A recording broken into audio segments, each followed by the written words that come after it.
E hoje, nessa série, nós vamos estudar a filosofia dos nossos dias, que é o pós-modernismo. E esse é um tema assim, um pouquinho chato, porque eu vou tentar passar aqui de forma rápida, mas o objetivo dessa série é nós entendermos o texto bíblico. E a palavra de Deus diz em 1 Crônicas 12, 22, da seguinte forma: porque naquele tempo, dia após dia, vinham a Davi para o ajudar, até que se fez um grande exército, como exército de Deus. O verso 32 diz assim: dos filhos de Issacar, conhecedores da época, para saberem o que Israel devia fazer 200 chefes e todos os seus irmãos sob suas ordens. A igreja de Deus existe com um único propósito: servir e pregar. A igreja não é um clube social. Apesar de que eu amo vir para a igreja, porque aqui eu também vivo em sociedade. Eu acho fascinante no sábado de manhã, no sábado à tarde, todos os momentos.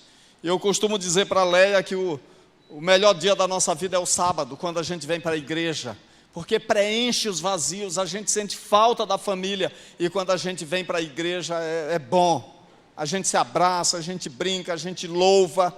Tem gente que vive um cristianismo assim meio sem graça, e eu quero dizer para vocês que ser cristão para mim é uma coisa maravilhosa e é leve. É gratificante. Agora, queridos, Davi estava sendo coroado como rei, e vieram para agregar a ele, para ajudá-lo, para o fortalecimento do reino, para o estabelecimento da sua dinastia, pessoas de todo Israel, e com várias habilidades. E eu gosto de destacar que dos filhos de Issacar, eles tinham uma qualidade diferente. Eles eram conhecedores da época. Eles sabiam ler o contexto, eles sabiam olhar para a sociedade e fazer as previsões, as predições, não de maneira profética, mas é aquela leitura social onde você vê basicamente onde as causas levarão, que efeitos acontecerão. E quando nós aplicamos isso para a atualidade, eu quero dizer para vocês, amados, que é importante que a gente conheça a época que a gente está vivendo. Eu mostrei domingos anteriores sobre como é a ética atual, como é a família da atualidade, ou o que estão tentando fazer com a família. E hoje eu quero mostrar para vocês a filosofia da nossa época. Por que muitas pessoas agem como agem e por que elas pensam como pensam. Para isso, nós precisamos sempre fazer essa pergunta para vocês. Você conhece esta época, este tempo em que vivemos? A humanidade é interessante. Tem gente que está vivendo já da 4ª para a 5ª onda tecnológica. Tem outros que estão vivendo como se estivessem no tempo das cavernas. E isso em lugares não muito distantes. Não muito distantes. Faz um tempo aí no passado, eu vi uma reportagem de um homem que morava nas cavernas, aqui no estado do Piauí. Em pleno século XXI, né? Isso é para a gente ver as diferenças. Enquanto isso, que o Brasil nem saiu da 2ª onda da tecnologia, a Alemanha já está da 4ª para diante. São os avanços e as diferenças que nós temos a nível mundial.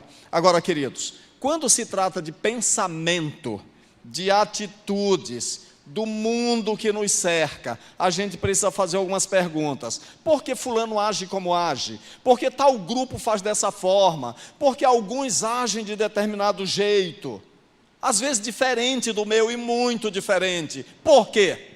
Para nós entendermos isso, nós precisamos voltar um pouquinho no passado e entender o que era o modernismo.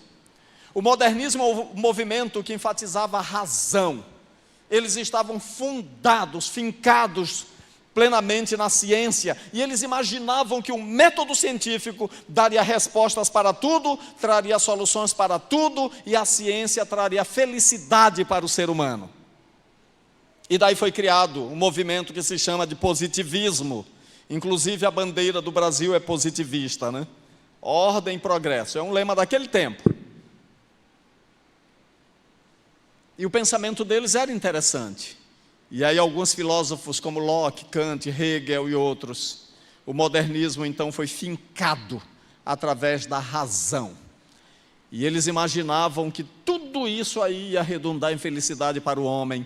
E isso acabou no iluminismo do século XVIII, que procurou aplicar a razão e a ciência a toda a realidade. Mas o século XIX testemunhou os esforços desse povo aí, desses filósofos, de Henry Berkeley, de Augusto Kant na sociedade, na sociologia, de Karl Marx, especialmente no lado mais econômico. E esses homens, eles tentaram então transformar o estudo da sociedade moderna, tanto passada quanto presente, em disciplinas que descobririam leis semelhantes às que foram achadas no mundo natural. Plena utopia. A sociedade é muito plástica e está em movimento o tempo todo. E sabe, queridos, a razão fracassou. E sabe onde a razão fracassou? Especialmente na Primeira e na Segunda Guerras Mundiais. A ciência era o grande messias da humanidade. Eles imaginavam que a ciência traria a resposta para tudo. E aí foi deplorável, por exemplo, quando Santos Dumont viu a sua invenção, o avião, tendo metralhadoras acopladas para matar pessoas. Mais adiante vieram os inventos dos gases e das bombas para matar gente. Mas o auge do desencanto é a bomba atômica, lançada sobre Hiroshima e Nagasaki. E até hoje nós vivemos à sombra dessa tragédia. E sabem, queridos, quando eu olho para a humanidade na atualidade, apesar de tudo isso, nós todos estamos morando e vivendo em um barril de pólvora. O mundo está por um triz, as pessoas estão a cada dia mexendo no relógio do fim do mundo, que eu já apresentei aqui e vou apresentar em outros momentos depois. E eu quero dizer, queridos, que diante desse desencanto com a ciência, aí começou a se levantar o pós-modernismo, e ele surge basicamente como um movimento de resistência devido à profunda desconfiança em relação às reivindicações do modernismo. Por isso, uma das principais propostas do pós-modernismo é desconfiar de tudo, é questionar tudo. Há uma máxima entre los hermanos hispanos que diz: se há governo, eu sou contra. E quando você se torna líder, você sente esse drama, porque a partir do momento que você se torna líder, sempre vai aparecer alguém para questionar a sua liderança. Isso é resultado da pós-modernidade. Cornel West, um professor da Universidade de Yale, nos Estados Unidos, ele palestrando lá, ele identificou 3 características importantes do pós-modernismo. Primeiro, não tem uma base fundamentada. Segundo, é antitotalizador. Terceiro, é desmistificante. Nessas 3 propostas aí, o pós-modernismo ele sai passando por cima de muita coisa e estabelecendo outras. E eu quero dizer, queridos, que contra as afirmações do modernismo, os pensadores pós-modernistas, eles dizem, não há e nem pode haver um ponto de partida inatacável para estabelecer a verdade. Em outras palavras, toda verdade é atacada. Esse é o império do relativismo. Segundo ponto, qualquer teoria que afirma ser responsável por tudo está suprimindo exemplos, aplicando critérios distorcidos. E finalmente, terceiro, qualquer afirmação baseada em pressupostos naturais ou objetivos esconde, na verdade, agendas ideológicas. Vocês conseguem ver o perigo disso? É que na hora que você afirma que a palavra de Deus é a palavra de Deus, todo mundo vai dizer, não, essa é a palavra de Deus para você, não para mim.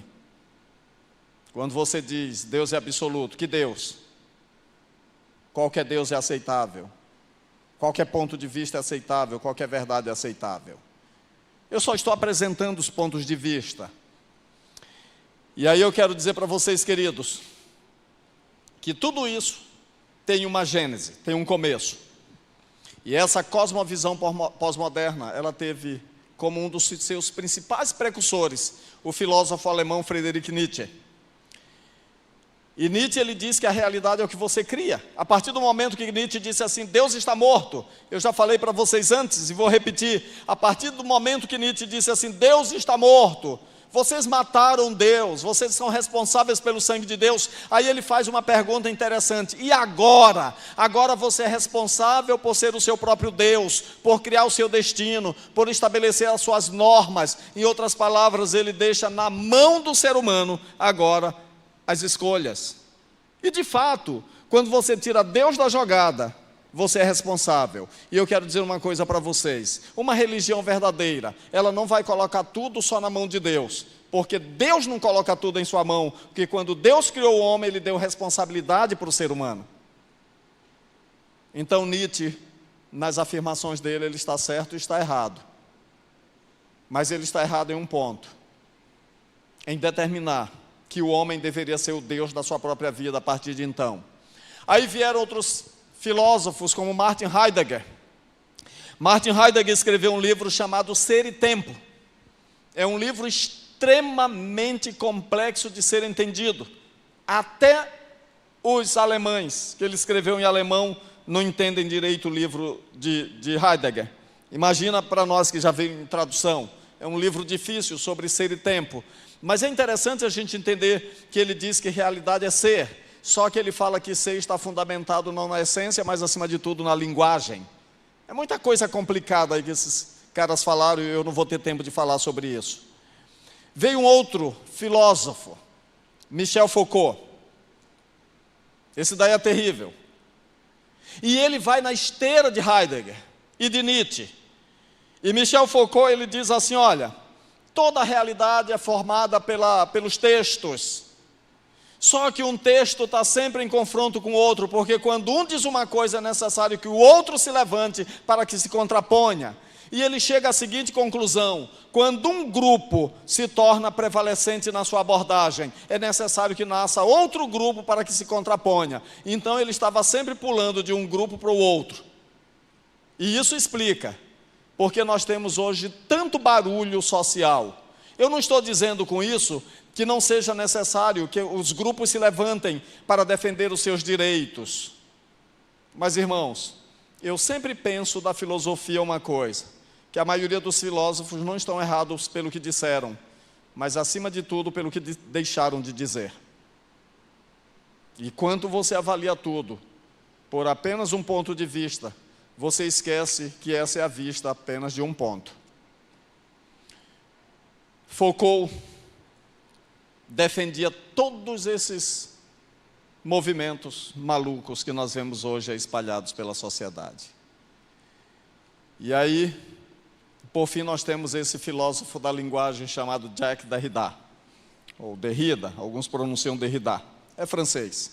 E esse é o pai do desconstrucionismo, onde ele diz que se você quer compreender a realidade que de certo modo é criada pela linguagem, pela narrativa, você tem que desconstruir os textos, para que você possa então compreendê-los melhor. Ele até que deu uma contribuição interessante em relação à interpretação do texto sagrado, porque no modernismo o texto sagrado foi completamente jogado no lixo. E sabe, queridos, cada um desses homens teve suas influências. Do ponto de vista deste filósofo que é adventista e é professor na universidade, a Universidade del Plata lá na Argentina, o Raul Kerbes, ele diz que as contribuições desses 4 filósofos anteriores são as seguintes, para resumir. Primeiro, os seres humanos não têm acesso à realidade e, portanto, nenhum meio de perceber a verdade. Isso está certo ou está errado? Está errado. Do ponto de vista teológico, está errado. Segundo, a realidade é inacessível porque somos restritos a uma linguagem que molda nossos pensamentos antes de pensarmos e porque não podemos expressar o que pensamos. Isso é relativo. Isso dá para discutir um bocado. Terceiro, através da linguagem criamos a realidade. E assim a natureza da realidade é determinada por quem quer que tenha o poder de moderar ou de moldar a linguagem. Um dia desse eu ouvi uma palestra, e o palestrante dizia assim: quem controla a narrativa tem o poder. Vocês já perceberam como isso é danoso no contexto político? Quem controla a narrativa tem o poder. E isso, irmãos, é perigoso. Porque quando alguém fala... Por isso que Deus deu como 9º mandamento da lei de Deus, qual? Qual é o 9º mandamento da lei de Deus? Não dirás falso testemunho contra o teu próximo. Eu acho que quando Deus deu lá o 9º mandamento, Ele já estava pensando em todo esse momento que nós estamos vivendo na atualidade. E eu quero dizer uma coisa para vocês em termos práticos: quando alguém espalha uma fofoca com teu nome, é difícil de você controlar ou de voltar atrás. Isso é muito complexo. Mas o que eu quero dizer para vocês, irmãos, é que a realidade, ela é formada a partir de Deus. Então a crítica e a observação de Raul Kerbis é muito interessante, e ele está mostrando para nós os resultados do pensamento que gerou praticamente a pós-modernidade. Agora, a pós-modernidade, ela tem muitas implicações e muitas vertentes, e a minha palestra hoje ela é superficial a respeito do tema. E eu quero mostrar para vocês algumas poucas implicações da pós-modernidade. Mário Pereira, que é um doutor em psicologia, professor na Universidade de Monte Morelos, lá no México, ele faz uma excelente exposição sobre a ética relativista da pós-modernidade. E ele diz assim, olha, a lista dos deveres da pós-modernidade. Não censure discriminativamente qualquer estilo de vida. Isso é pós-modernismo. Assista a concertos beneficentes em prol de programas de caridade. Disque um número para fazer um donativo. Afixe uma legenda antirracial no para-brisa do seu automóvel. Participe de uma marcha contra alguma injustiça. Inscreva-se numa maratona pró-vida saudável. Use preservativos. Proíba a proibição. Cada um deveria ser livre para governar a sua própria vida do jeito que bem entende. Esses são os imperativos da pós-modernidade. Use uma fita de protesto contra a discriminação de homossexuais. Seja um ecologista. Doe os órgãos de seu corpo. Cuide de seu ambiente de trabalho para impedir assédio sexual. Eu quero falar que esses 3 itens, eles são extremamente interessantes. E eu quero voltar para o primeiro e quero dizer uma coisa para vocês. Todo ser humano merece respeito. Todo ser humano merece respeito.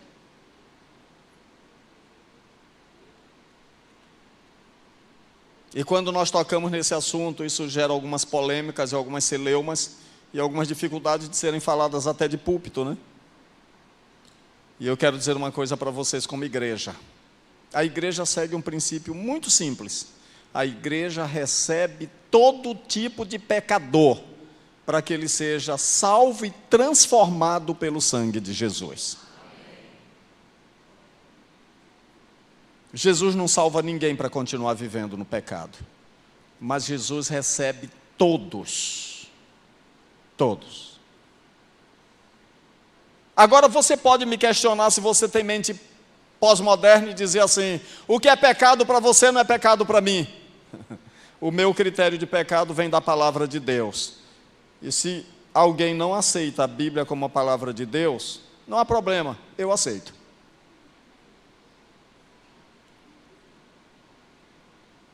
Mas eu quero falar para vocês de uma das regras mais enganosas da pós-modernidade. O relativismo do pós-modernismo é autoritário. Ele não é tão diplomático quanto parece. Não é tão diplomático. O próprio absoluto da afirmação de que tudo é relativo já está errado.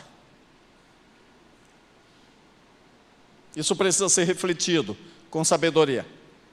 Seja fiel enquanto o amor durar, mas depois, olha a ética da pós-modernidade, né? Condene qualquer forma de violência. Não tente converter alguém para outra religião.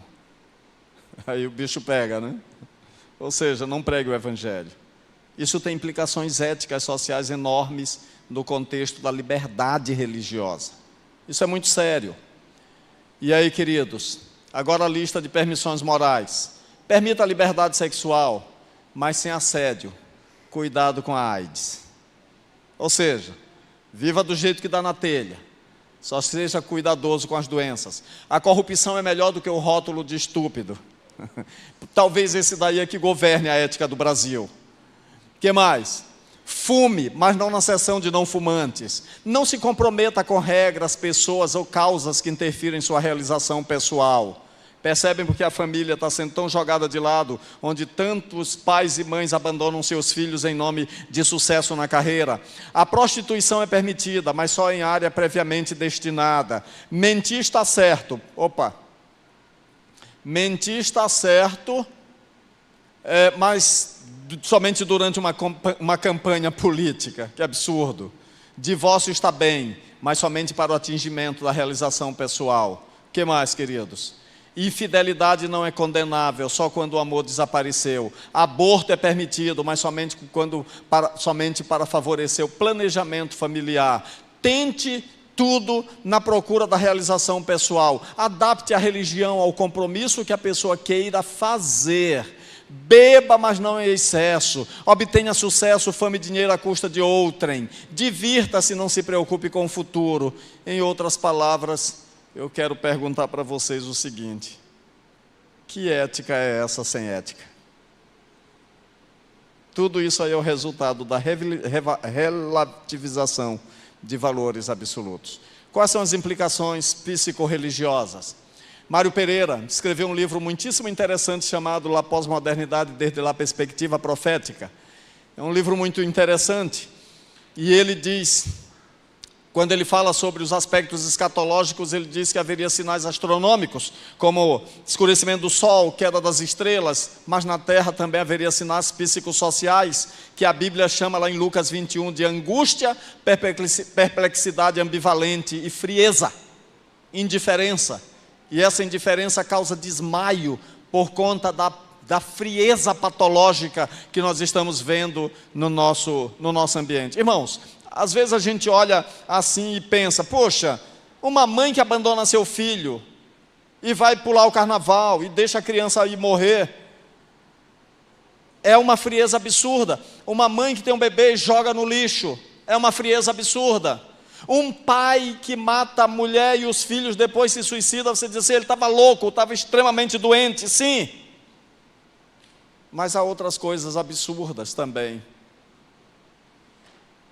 que a gente já se acostumou tanto, mas que nós precisamos denunciar.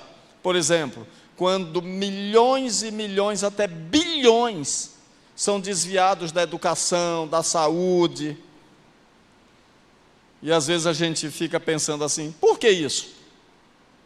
Indiferença para com o bem-estar do outro. Aí tem gente que condena a política e diz assim, é porque a política. Não, o problema não é da política. O problema é o perfil do político.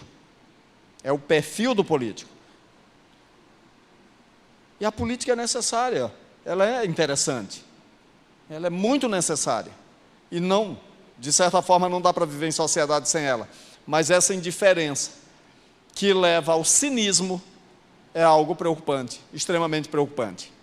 Agora, queridos, quais são as implicações para a interpretação da Bíblia? Implicações da pós-modernidade.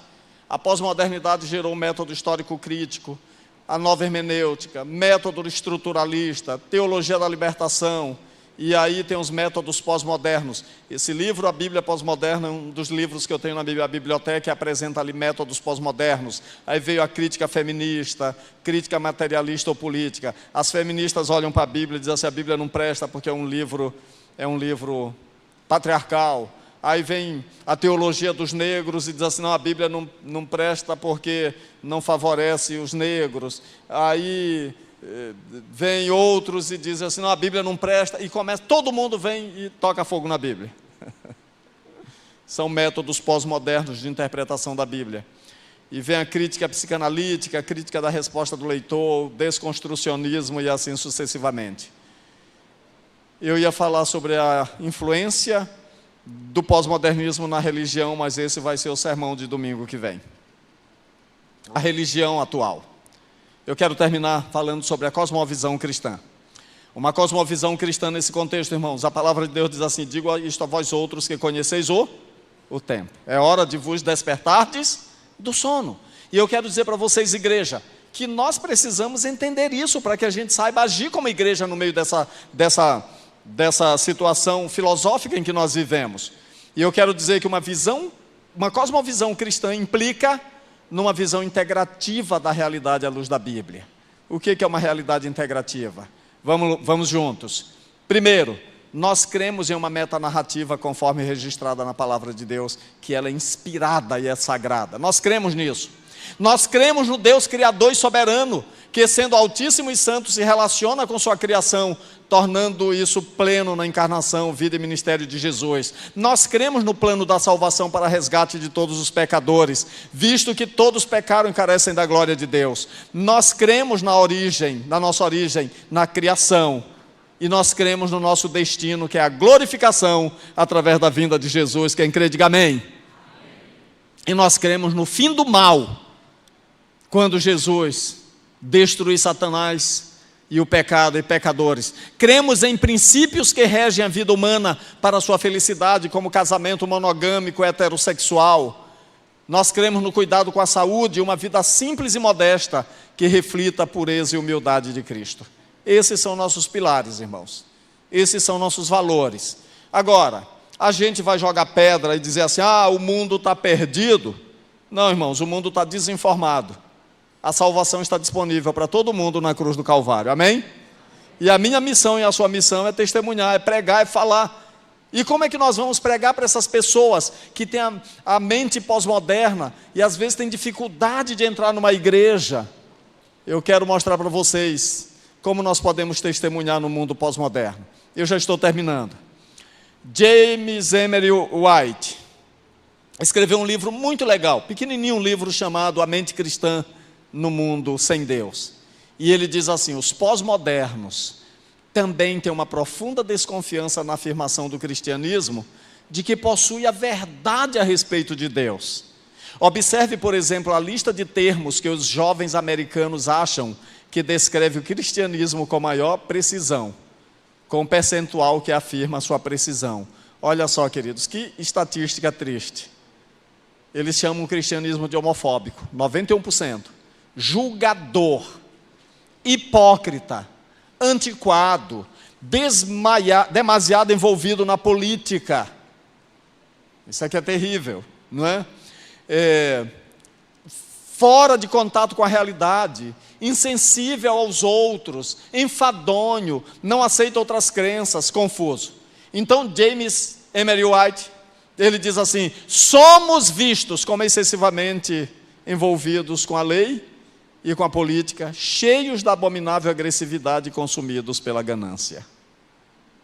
Irmãos, falando com toda a sinceridade, há muitos pontos onde as críticas estão corretas. A gente precisa repensar o nosso cristianismo. E eu quero dizer para vocês que todas essas coisas é porque o modelo supremo do cristianismo tem sido deixado de lado, que é o Senhor Jesus Cristo. O enigma que o pós-modernismo representa para a mensagem cristã é este. Como levar a mensagem cristã a alguém que não está interessado nela? Ou pior ainda, a alguém que está profundamente decepcionado com o cristianismo. O sentimento dos pós-modernos para com o cristianismo é de que eles estiveram lá, eles o praticaram e não querem mais nada com a fé cristã. Eu quero abrir um parêntese para vocês e falar aqui da Igreja Central de Aracaju. Se eu pudesse, eu abriria a cabeça de cada um de vocês e o coração para colocar só 3 palavrinhas que essa igreja precisa ser. Essa igreja precisa ser o quê, irmãos? Amável, missionário e fiel. Só isso. Quando a gente chega num ambiente amável, a gente sente a diferença. Sim ou não? Sente ou não sente? Quando você entra num ambiente amável, irmãos, é leve, é agradável. A gente é abraçado, a gente se sente bem. As panelas estão abertas. Embora haja panelas, que eu chamo de grupos que se afinam mais. Mas o detalhe não é você ter afinidade. O detalhe é você estar com a panela aberta para que todo mundo entre, saia e transite. E eu quero dizer uma coisa para vocês, eu vou ser arrogante agora. Sede meus imitadores. Sede meus imitadores. Aqui dentro da Igreja Central eu já vi um bando de panela. Eu entro em todas elas. E saio também. Isso é maravilhoso para mim. Isso é maravilhoso. Eu abraço as velhinhas na porta da igreja, não importa se é rico ou se é pobre. No final do sábado eu tenho tanto perfume no meu corpo, mas eu aprendi quando eu virei pastor que pastor tem que ter cheiro de ovelha, né? Daqui uns dias meu perfume vai acabar e eu venho botar perfume aqui abraçando os irmãos e irmãs da igreja, né? Quando eu dou um abraço em James, eu saio com perfume francês, né? E aí é bom, né? É agradável, né? Então eu quero dizer uma coisa para vocês, isso faz uma diferença tão grande, irmãos, tão grande, que quantas vezes, né, Guilmar, a gente vem para a igreja com o nosso coração ferido, machucado, carente, E eu digo para vocês, queridos, a gente tem que ser amável com todos, os de fora e os de dentro. E eu quero então dizer, como evangelizar? Havia arrogância, uma certa presunção na suposição modernista. Esse era o problema. A ideia era de que as coisas são de uma certa maneira. E se você não concorda comigo, é irracional ou retrógrado. A modernidade é um projeto totalitário. Esse é o pensamento pós-moderno. E assim a alteridade é evitada ou eliminada. A modernidade é coercitiva. Ou seja, tudo aquilo que chega assim como uma imposição absurda, os pós-modernos rejeitam. Eles valorizam a humildade. Eles estão dispostos a ouvir aqueles que reconhecem a sua própria falibilidade. A verdade é que a Bíblia concorda com essa posição fundamental da pós-modernidade. Por quê? Porque Deus diz que a humanidade é falível. Quem apenas é perfeito? Só Deus é perfeito. Então, queridos, precisamos fazer a nós mesmos estas perguntas. Nós somos totalitários, arrogantes, coercitivos na forma em que apresentamos o Evangelho? Eu vou dar uma dica para vocês sobre a classe bíblica aqui do irmão Zezinho. De vez em quando alguém se levanta e diz assim, eu não concordo com esse ponto de vista. Ouça o ponto de vista do outro. Ninguém ganha numa discussão, né? Ninguém ganha. Eu lembro um dia eu fiz uma viagem de Marabá para São Paulo e sentou do meu lado uma senhora que era de uma outra igreja, uma igreja evangélica. E a gente começou a conversar sobre Bíblia e entramos no assunto do dízimo. E ela falou um bando de coisa lá, e tudo diferente da Bíblia. E eu fui falando, eu fui dando corda para ela, fui perguntando, e fui valorizando a fala dela. E quando ela estava bem à vontade comigo, aí eu fiz uma pergunta básica. A pergunta foi, a senhora sabe o que a Bíblia fala sobre esse tema? De forma mais profunda? E ela apresentou o que ela sabia, e era superficial. E aí eu fui mostrando mais pontos de vista. E no final terminou a nossa conversa sem ninguém estar ofendido. Eu tive a oportunidade de apresentar a verdade, sem machucar, sem ferir. Chegamos a pensar em nossos relacionamentos com Deus de formas exclusivas? Irmãos, nenhuma igreja monopoliza a salvação. Precisamos pensar sério sobre isso também. Nós temos pontos da verdade que outras igrejas não pregam, mas tem muitas coisas que a gente precisa repensar, especialmente quanto a estilo de vida, quanto a postura, quanto a vivência. Pensa em conceitos como remanescente, povo de Deus. O que eles significam? O que significa fazer parte do povo de Deus? O que esses conceitos querem dizer? Eu quero dar uma sugestão. Por remanescente ou povo de Deus, a Bíblia quer dizer que nós somos o quê? Servos a serviço de Jesus Cristo. Deus é o maior servo de todos e nós estamos aprendendo a colaborar com Ele. Ele é o Deus de todos, não um Deus exclusivo para nós. Vocês, israelitas, não são para mim melhores do que os etíopes, declara o Senhor. Eu tirei Israel do Egito, os filisteus de Caftor e os arameus de Quir. O que Deus está dizendo? Que Ele não foi libertador apenas dos israelitas. Deus é Deus de toda a terra, irmãos. Deus é Deus de toda a terra. E nós podemos terminar dizendo assim, amém a todos. A humildade é expressa em nossa habilidade para ouvir. Humildade envolve diversidade, temos que ser inclusivos. Humildade significa também reconhecer nossa ignorância. Finalmente, a humildade no partilhar a verdade envolve um testemunho pessoal genuíno e autêntico. E assim nós podemos ganhar muitas almas para Cristo.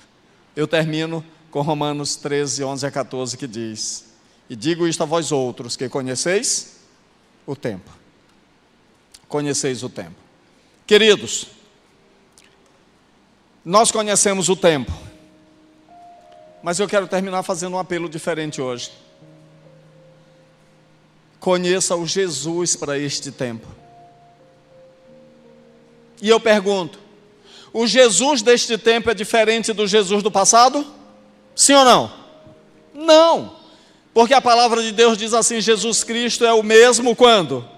Ontem, hoje, e o será para sempre. Por que a Bíblia diz isso de forma absoluta sobre Jesus? Porque o Jesus bondoso de ontem é o mesmo de hoje. O Jesus que curou um leproso ontem, Ele pode curar qualquer doença hoje. O Jesus que abraçou aquela prostituta, Ele pode abraçar qualquer discriminado hoje. Pode ou não pode? Só tem um detalhe, irmãos. Eu sou as mãos e os pés de Jesus para esse momento.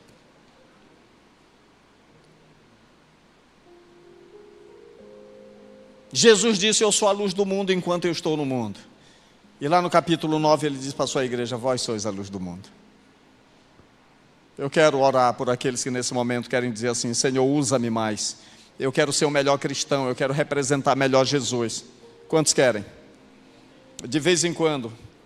Pode ficar em pé aqueles que desejam. E eu quero terminar dizendo uma coisa para vocês. De vez em quando a igreja faz uma proposta do tipo assim: vamos abrir um novo tipo de projeto e de congregação para abraçar classe A ou classe X de pessoas que não entram numa igreja. Sabe por que o pessoal da mente pós-moderna não entra num templo como esse? Sabe por que não, irmãos? Eu nunca entendi por que os adventistas colocam uma parede na frente da sua congregação. E eu já sou 43 anos adventista. Eu acho que a igreja adventista deveria aprender com os católicos a abrir a porta da igreja nas 4 direções.